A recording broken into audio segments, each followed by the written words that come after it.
Assalamualaikum warahmatullahi wabarakatuh. Jadi ini adalah video untuk pertemuan ke-9 mata kuliah responsi basis data S1 Ilmu Komputer. Jadi pada pertemuan kali ini kita bakal ngebahas normalisasi database. Oke. Sebelumnya ini ada gambaran umum sama capaian pembelajaran. Untuk gambaran umum, materi ini akan membahas normalisasi database penting dalam desain basis data, yaitu dengan menggunakan metode first normal form atau 1NF, second normal form atau 2NF, dan third normal form, yaitu 3NF. Normalisasi database itu berfungsi untuk menghindari redundansi pada data. Untuk capaian pembelajaran, yang pertama, praktikan mengetahui konsep normalisasi database. Yang kedua, praktikan mengetahui cara untuk menormalisasi database dengan menggunakan bentuk normalisasi first normal form atau 1NF, second normal form atau 2NF, dan third normal form atau 3NF. Kita masuk ke materi praktikum. Yang pertama, yaitu pengertian normalisasi. Normalisasi merupakan pendekatan sistematis untuk meminimalkan redundansi data pada suatu database agar database tersebut dapat bekerja dengan optimal. Selain itu, normalisasi database juga itu untuk memastikan dependensi data atau data berada pada tabel yang tepat. Kalau kita ngebahas normalisasi, dia bakal ada yang namanya anomali pada DBMS. Anomali database yaitu kesulitan yang terjadi selama proses pengelolaan data dalam database. Jika database tidak dinormalisasi, maka akan terjadi anomali pada database tersebut. Anomali yang terjadi yaitu yang pertama, ada insert anomali. Insert anomali itu adalah situasi di mana tidak memungkinkan memasukkan beberapa jenis data secara langsung di database. Yang kedua, ada update anomali. Update anomali itu adalah situasi di mana nilai yang diubah menyebabkan inkonsistensi database. Dalam artian, data yang diubah tidak sesuai dengan yang diperintahkan atau yang diinginkan. Yang ketiga, ada delete anomali, yaitu penghapusan data yang tidak sesuai dengan yang diharapkan. Artinya, data yang harusnya tidak terhapus itu mungkin ikut terhapus. Contoh, di sini ada tabel pegawai dari perusahaan A yang belum dinormalisasi. Ini bentuknya. Nah, kita ambil contoh untuk insert anomali. Misal, kita memasuki nih data di database nih, ya kan? Kita masukin. Pertama ID pegawai 1, namanya Agus. Alamatnya di Bandar Lampung. Divisinya pemasaran. Terus, kalau kita mau insert lagi yang di bawahnya ini, kita masukin ID pegawai 1, namanya Agus, alamat Bandar Lampung, divisinya media kreatif, itu dia bakal ada error di bagian insert. Jadi dia nggak bakal tabrakan sama Agus yang pertama ini. Begitu. Lalu untuk update seperti ya namanya lah update ya. Kayak misal Agus nih. Agus ini misal dia divisinya dipindahin ke IT. Misalnya yang ini nih. Yang ini nih, media kreatif. Dia pindah ke IT, ya kan?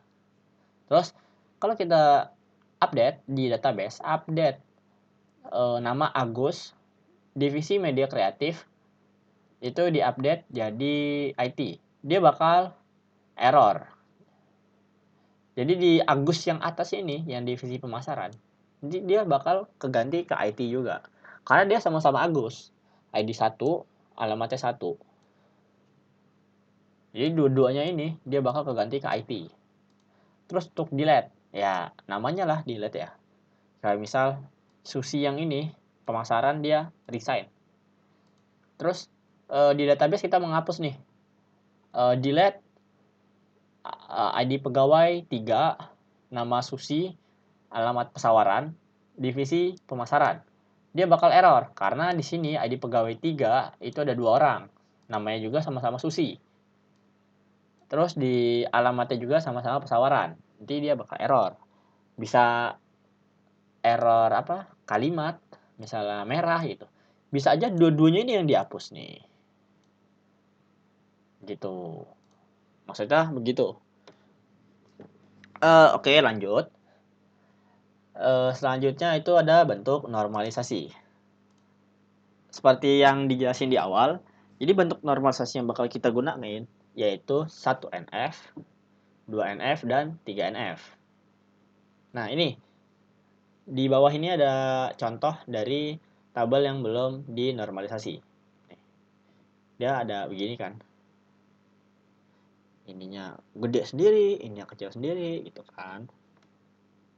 Sama kayak yang di contoh tadi lah. Nah, kalau kita pengen masuk ke 1NF, itu ada rules yang harus dipenuhi. Yang pertama, nama atribut itu harus unik. Nggak boleh ada nama atribut yang double. Kayak misal di sini employee name. Employee name-nya di sini ada 2. Misalnya di sini employee name, bawahnya Asmit. Terus di sini dia malah nambah lagi employee name namanya L Jones.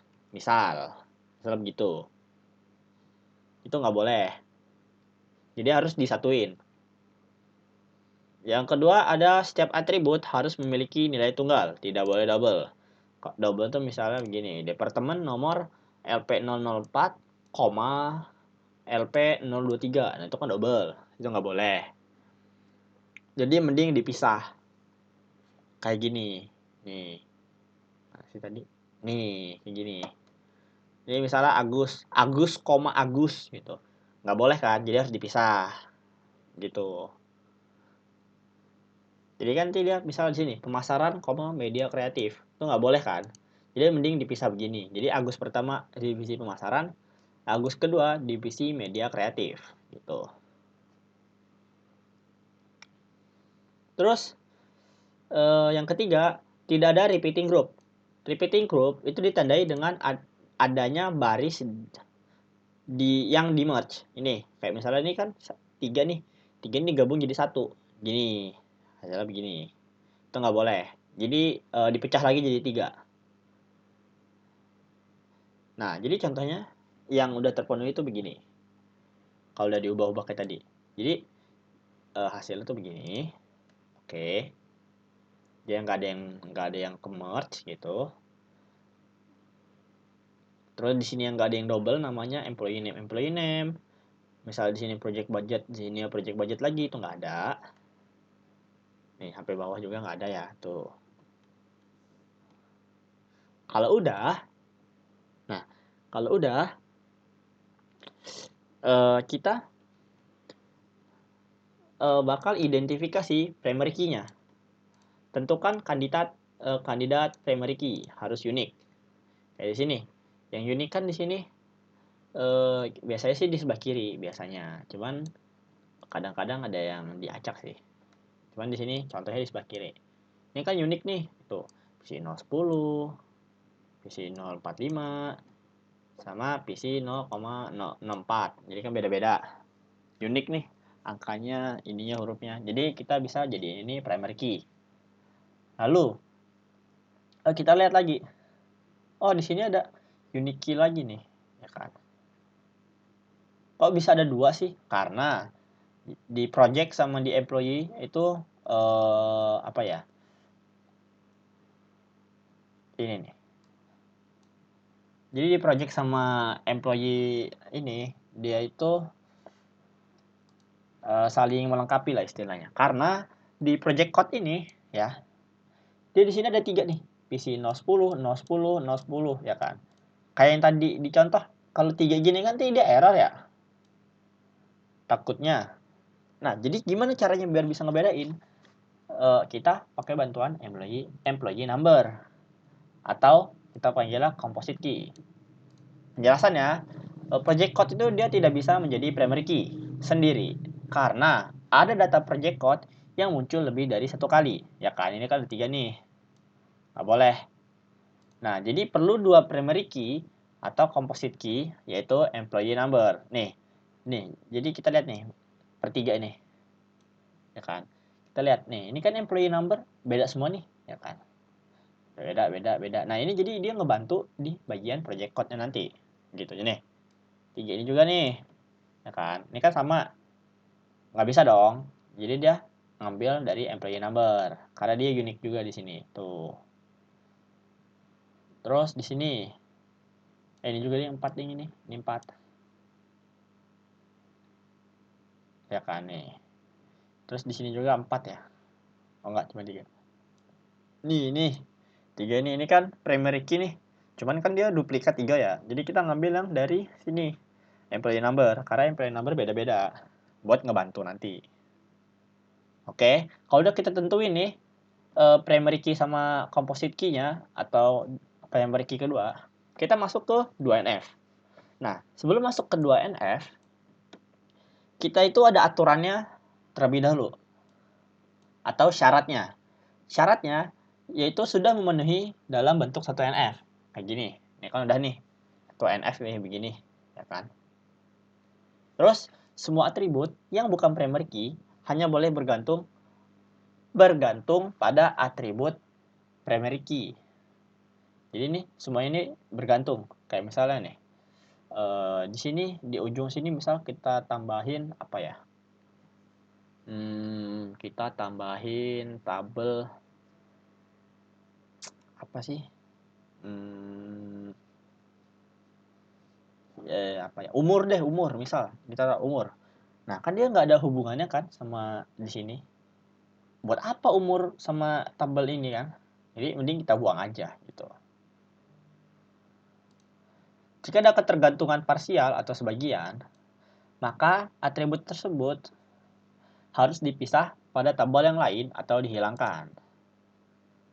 Kayak misalnya ketergantungan sebagian tuh kayak yang tadi, kayak umur di sini kalau nggak salah.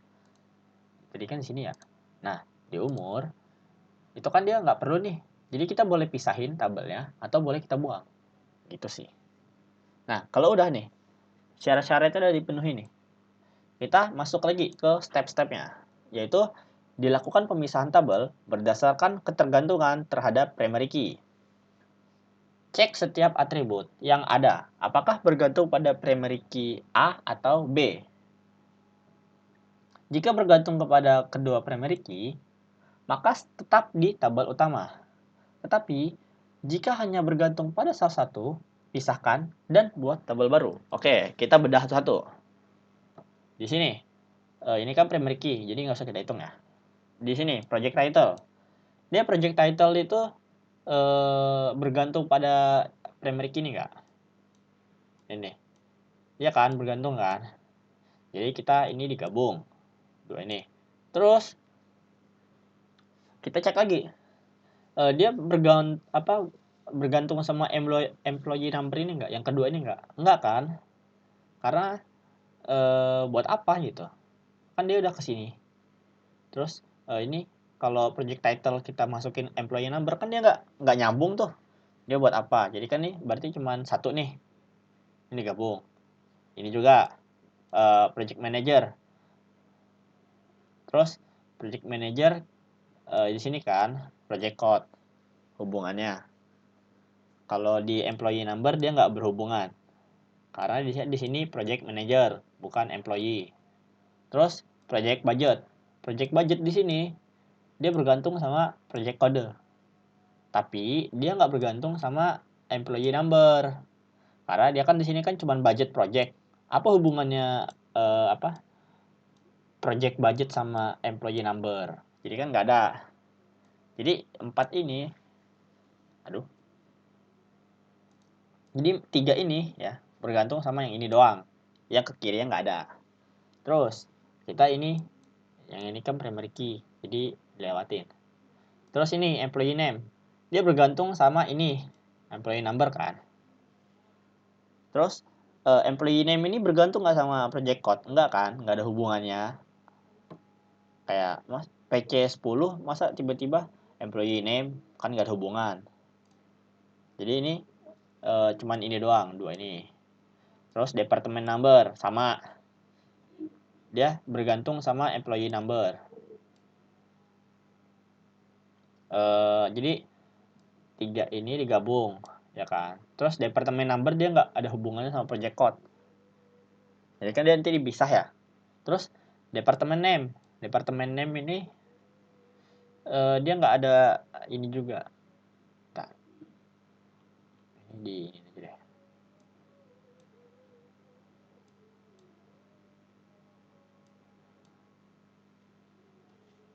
Jangan deh. Nah, departemen name ini kan ya sama ya namanya, departemennya hubungannya sama employee. Jadi misal departemen apa, maksud saya misalnya dari employee apa itu dari departemen apa, pegawainya nih, pegawai ASME itu dia dari mana departemennya, dari ini. Jadi dia nggak ada hubungannya sama project. Terus untuk hourly rate ini dia hubungannya yang pertama dia hubungannya gaji nih. Gaji ini hubungannya pasti ke employee, ya kan? Karena dia kan bakal ngegaji pegawai. Lalu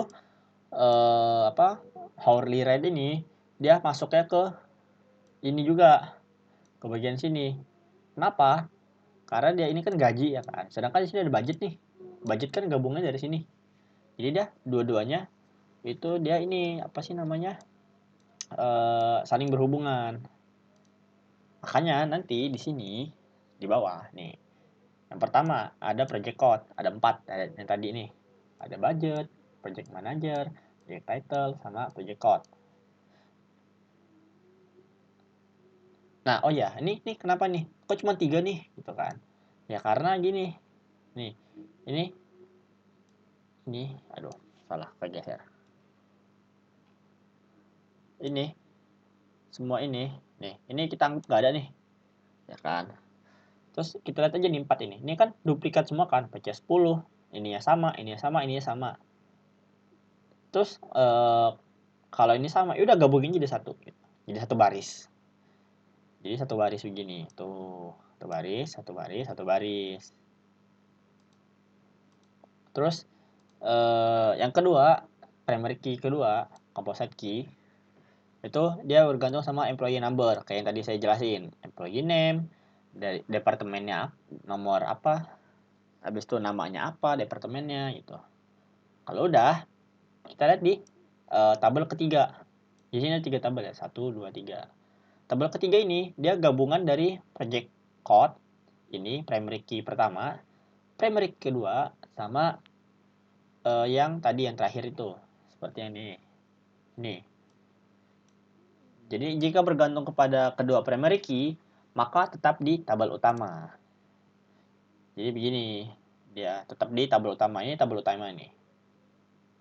Gitu nih, kan atribut hourly rate itu bergantung kepada kedua primary key, gitu. Dan nih ada 3 nih tabel. Dia masih 2NF. Kita masuk ke 3NF-nya. Untuk 3NF-nya, itu normalisasi 3NF itu bertujuan untuk menghasilkan seluruh atribut atau field yang tidak berhubungan dengan primary key.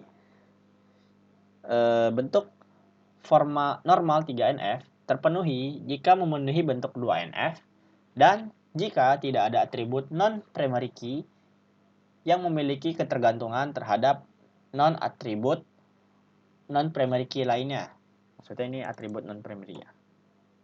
Nah, gini maksudnya. Jadi kan ini nih. Ini kan udah nih ada 2NF semua nih, ya kan. Terus dia tujuannya untuk menghasilkan seluruh atribut atau field yang tidak berhubungan dengan primary key. Jadi 3NF ini apa ya bilangnya ya? Jatuhnya sih ke apa ya?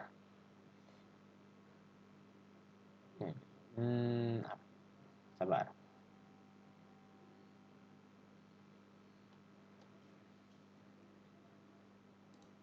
Oh ya, jadi ini untuk 3NF Ini kan penjelasannya, tidak ada atribut non-primary key yang memiliki ketergantungan terhadap atribut non-primary yang lainnya. Kayak misal di sini nih. Nih, di bagian composite key. Nih, ini kan ada employee number, employee name, department number, sama department name. Ya kan? Terus, kita lihat satu-satu. Kayak misalnya nih, department name ini dia bergantungnya kemana sih? Gitu kan. IT. Dia kan gantungnya ke sini kan, departemen number nih. Jadi kalau kalau ini bergantung sama ini, jadi kan dia belum selesai ininya, formnya, normalisasinya. Jadi dua ini nanti kita pisahin. Nah, dipisahinnya itu di 3NF.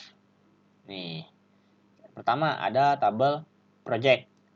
Ini nih, tabel project kan yang ini. 4 ini nih. Tetap kan? Tuh. Terus di primary key kedua, tabel kedua itu kita masukinnya 3. Kalau buat penghubung aja sih yang ketiga ini.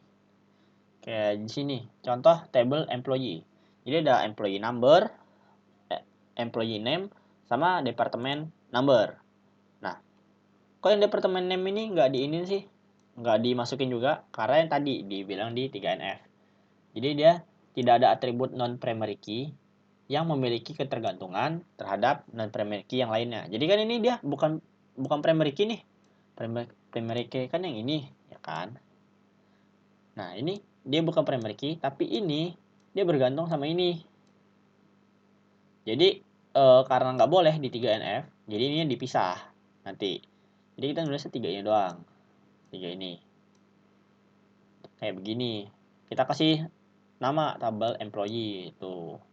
Ini department number. Terus, kalau udah dipisah, kita bikin tabel baru lagi di bawahnya. Tabel department. Di tabel departemen itu isinya cuma 2, department number sama name. Kayak yang tadi di sini. Ini kan cuma 2 ini doang nih yang pengen dipisah nih. Ya kan? Karena cuma ini doang kan yang bergantung sama ini. Ya udah, jadi kita tinggal masukin ke sini. Departemen table departemen. Terus yang di akhir ini 3 ini kita kasih nama juga tabelnya. Apa ya? Di sini contohnya kita kasih nama tabel project team. Begini. Tuh. Oh iya, untuk tabel project team ini kita tulis ulang. Kayak begini. Jadi dia di sini nggak satu-satu gitu doang. Tinggal dipindahin aja sih sebenarnya. Tara tuh selesai. Ini ada PC10, ini ya 1, ada Howry Red, ini. Jadi kesimpulannya 1NF itu nggak ada atribut yang double, value-nya double. Terus 2NF dia itu semua atribut yang bukan primary key itu hanya boleh bergantung pada atribut primary key. Terus yang untuk 3NF tidak ada atribut non-primary key yang memiliki ketergantungan terhadap atribut non-primary key yang lainnya. Terus kalau kalian nanya nih, Kak, kenapa departemen name ini nggak diiniin di 2NF, ya kan? Karena di 2NF seperti yang di atas tadi, nih, dia cuma ngecek setiap atribut bergantung atau tidak ke primary key-nya gitu. Jadi dia bukan ngecek ini dia bergantung sama ini enggak ya gitu. Ini bergantung sama ini enggak ya gitu. Misalnya nih, apa ya? Howry Red, dia bergantung sama departemen number enggak ya? Enggak. Itu di 3NF. Di 2NF ini dia cuma fokusnya per tabel ini, satu baris ini itu berhubungan sama primary key apa enggak gitu. Begitu. Dia untuk ngelihat yang non primary key dia di 3NF. Makanya nanti di 3NF dia bakal dipecah lagi gitu. Itu aja sih. Singkatnya kilas balik. Kilas balik di 1NF dari tabel yang awalnya begini, tabel awalnya begini, 1NF itu nggak boleh ada yang kedouble-double gini. Ini kan kedouble. Nah nih, kedouble gini. Ini nggak boleh. Ya, ini ada duplikatnya di sini, itu nggak boleh. Jadi harus disatuin. Bawah isinya ini nggak apa-apa double. Cuman harus satu baris semua gini, harus satu deret. Kalau dia begini, dia nggak boleh, harus jadi satu deret. Itu untuk 1NF. Untuk 2NF, oh ya, maksudnya untuk 1NF yang terakhir, kita nentuin primary key-nya. Yang mana? Terus, misalnya ini, kalau primary key-nya nggak ada yang double, oke, lanjut aja gitu. Cuman kalau dia double, kita nyari primary key kedua yang nggak double gitu. Kalau misalnya primary key kedua double, cari lagi yang ketiga gitu. Terus untuk 2NF itu kita tinggal ngecek per tabel ke bawah gini, ngecek dia butuh primary key-nya nggak gitu, butuh primary key-nya nggak gitu. Dari sini butuh ke primary key nggak, primary key yang ini nggak gitu. Untuk 2NF. Untuk yang 3NF kita cek satu, kayak per tabel ini dia butuh tabel yang ini ya nggak selain primary key gitu. Itu di 3NF. Kalau udah, ya udah begini, hasilnya bakal misah-misah begini. Nih. Jangan lupa dikasih nama di ujungnya ya. Soalnya nanti biar mempermudah aja sih. Mungkin itu aja ya yang bisa disampaikan. Kurang lebihnya saya mohon maaf. Saya akhiri. Wassalamualaikum warahmatullahi wabarakatuh.